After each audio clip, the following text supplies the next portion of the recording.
महानगरपालिका नाही, नगरपालिका नाही. बरं आहे त्यांचं टेंडर सिस्टीम खालच्या खाली राबवायची आणि वरती पैसे पोचवायचे. म्हणजे मधले जे नगरपंचायत किंवा त्यांना जे लोकशाहीमध्ये जे अधिकार होतं, हे अधिकार का दिले होते?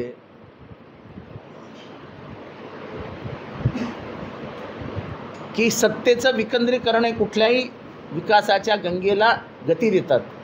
निर्णय प्रक्रिया वेगवान होते. आता तुमच्या सगळ्या फायली उचलायच्या आणि मंत्रालयात पाठवायचा. म्हणजे टक्केवारी पण पोचवणारे दलाल सकाळची रत्नागिरीची गाडी पकडली, पैशाची थैली घेऊन पोचले मंत्रालयाच्या दारात. कुठल्या तरी एका बंगल्यात डिपॉझिट केलं की झाली कामं. ही सिस्टीम सुरू झाली आहे आणि त्या सिस्टीमला यांना खंड पडू द्यायचे नाहीत म्हणून स्थानिक स्वराज्य संस्थेच्या निवडणुकाच घेत नाहीत. ओबीसीच्या आरक्षणामध्ये खेळखंडोबा करून टाकलाय.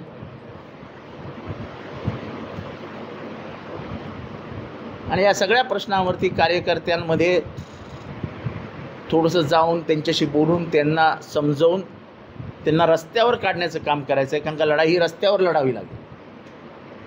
घरात बसून कुठलीही लढाई लढता येणार नाही. ही लढाई लढण्यासाठी म्हणून मी रत्नागिरीत आलेलो आहे. कार्यकर्त्यांना संबोधून मी जाईन. आता त्यांची मीटिंग आहे. पण एक चांगलं वातावरण मला कोकणात दिसतं आहे. आणि कोकण हा वैचारिक प्रदेश आहे. इथे मला वाटत नाही की ज्या पद्धतीने सिंधुदुर्गातनं जातीय विद्वेष पसरवला जातो आहे, तुमच्या सरकारमधले मंत्री जातीय विद्वेषाची भाषा करतात, जातीय विद्वेष पसरवण्याची भाषा करतात. आपण संविधानावर हात ठेवून शपथ घेतो याचाही विसर त्यांना पडलेला आहे. हे संविधान समता आणि समानतावरती आधारित आहे, हाही विसर त्यांना पडला आहे. त्या सत्तेचं काय झालं? तर ही सगळी परिस्थिती समाजाला घातक आणि समाजाला अस्वस्थ करणारी आहे.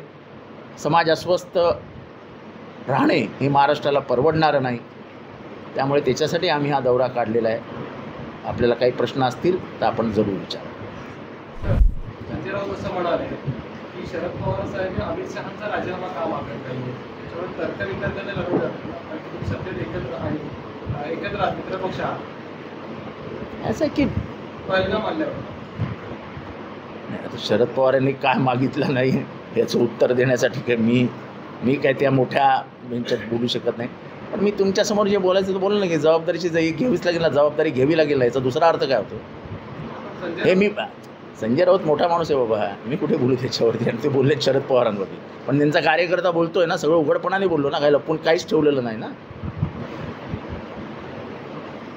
आधी पुढे जाऊन बोलायचं झालं तर 26/11च्या वेळेस जबाबदारी घेतली ना प्रत्येकाने. जेव्हा आपण जबाबदारी घेतो म्हणजे काय घेतो? अपयशाची जबाबदारी घेतो, हल्ल्याची जबाबदारी घेतो. हा हल्ला झाला हे माझं अपयश आहे असं कोण म्हणालेले? शिवराज पाटील 26/11ला. आणि राजीनामा दिला. विलासराव देशमुख राजीनामा दिला. आणि तुम्ही कशावर राजीनामा घेतला त्यांचा? मला अजूनही देवाची चर्चा आठवते विधानसभेतली की तुमचं इंटेलिजन्स फेलियर आहे. हे आलेच कसे? तुम्हाला कळलं कसं नाही? असे मोठ्याने ओरडायचे बीजेपीवाले. राजीनामा द्यावा अशी मागणी आहे. जबाबदारी स्वीकारली पाहिजे. म्हणजे याचा दुसरा अर्थ काय निघतो? अहो चूक झाली हे म्हणणारा दुसऱ्या दिवशी पलटला, तुम्ही लक्ष नाही दिलं. अहो मालवणला एखादं घर तोडलं, सुप्रीम कोर्टाने झोडलं, फार अंगावरचे कपडे काढले प्रशासनाचे. कुठे उचलला प्रश्न कोणी? आम्हीच उचलतो. ठीक आहे. 17 मेला स्पर्धात्मक संजय राऊतांचं एक पुस्तक ठीक आहे ना. काय त्यांनी पुस्तक लिहिलं आहे, त्यांच्या जेलच्या अनुभवावरती पुस्तक लिहिलं आहे. आणि त्याचं प्रकाशन जावेद अख्तर आणि उद्धव ठाकरे साहेब, शरद पवार साहेब आणि केळकर साकेत तो जो तृणमूल काँग्रेसचा खासदार आहे, ती तिघं करणार आहेत. चांगली गोष्ट काय त्याच्यात? गौरवशाली महाराष्ट्र काल जो कार्यक्रम झाला राष्ट्रवादीचा, त्यावेळी अजित पवारांनी आपल्या मुख्यमंत्री पदाची इच्छा जी आहे ती पुन्हा एकदा पुढे दाखवली. त्यानंतर सुनील तटकरे देखील म्हणाले की अजितदादा मुख्यमंत्री व्हावेत हे आमचं स्वप्न आहे. अजित पवार देखील म्हणाले की 2004ला ती संधी होती पण त्यावेळी काही झालं नाही देखील काल म्हणाले. 2004चं काय मला आठवत नाही, एवढं काय माझी मेमरी स्ट्रॉंग नाही. स्वप्नाबद्दल काय सांगा? स्वप्न पाहण्याचा अधिकार प्रत्येकाला नाही. तुम्ही पाहू शकता मला मुख्यमंत्री व्हायचं आहे. स्वप्नात कोण कोणाला अडवतंय? स्वप्न ही अशी गोष्ट आहे प्रत्येकाने पाहावं. स्वप्न पाहू नये तर मग जीवनच व्यर्थ आहे. जीवन हे स्वप्नव्रतच असावं, पण ते स्वप्न पूर्ण होईल का नाही ह्याचीही जाणीव असावी. अजितदादांना वाटत असेल तर काय चुकीचं आहे? तर कालच्याच कार्यक्रमाला मुख्यमंत्री एकनाथ शिंदे हे देखील अनुपस्थित होते. त्यावरून अजितदादांनी देखील टोला लगावला की यात्रेला प्रतिनिधी का पाठवला, असा देखील टोला लगावला. अहो ते त्यांचे काय बोलतात, एकनाथ शिंदेबद्दल काय बोलतात, देवेंद्र फडणवीस बद्दल काय बोलतात, मला काय करायचं आहे? मी माझा पक्ष, ते काय बोलले, त्यांच्या पक्षात काय झालं, त्यांचं घर, त्यांचा पक्ष, त्यांचा दिवाणखाना, त्यांची बेडरूम, काय करतात ते करू द्या. माझ्या बापाचं काय जातं? मी कशाला डोकावून बघू? माझं काम नाही ते. मी फार उघडपणाने बोलणारा माणूस आहे. मला दुसऱ्याच्या घरात डोकावण्याची सवय नाही.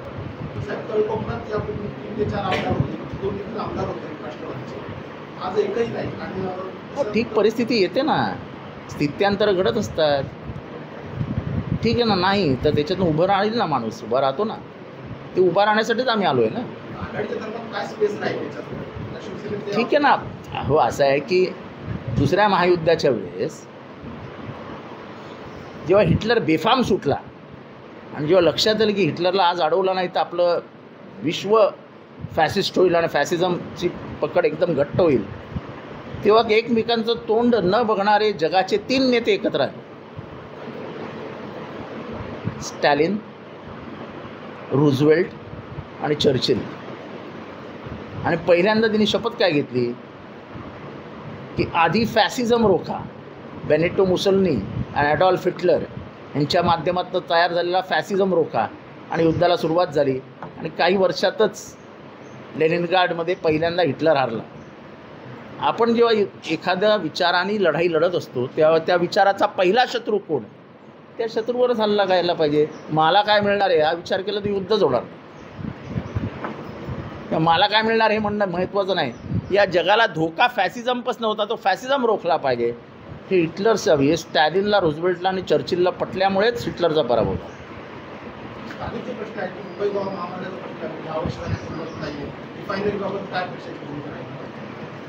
रिफायनरीबरोबर जे जनतेच्या मनात आहे ते पूर्ण झालं पाहिजे ना.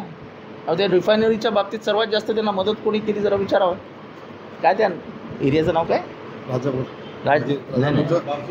बारसू. ते कातळाचं जे हे आहेत म्हणजे तो स्टोन एजच्या वेळेस ते कातळ शिल्प आहेत, ते विधानसभेत विषय कोणी काढला?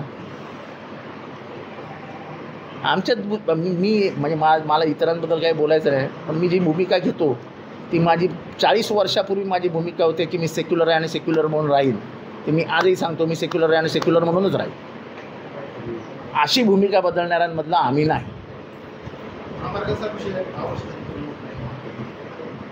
चालू आहे, कामं चालू आहेत. कोकणातला महामार्ग आहे, तुम्ही समजता अडचणी काय त्याच्याबद्दल काय जास्त बोलायला नको.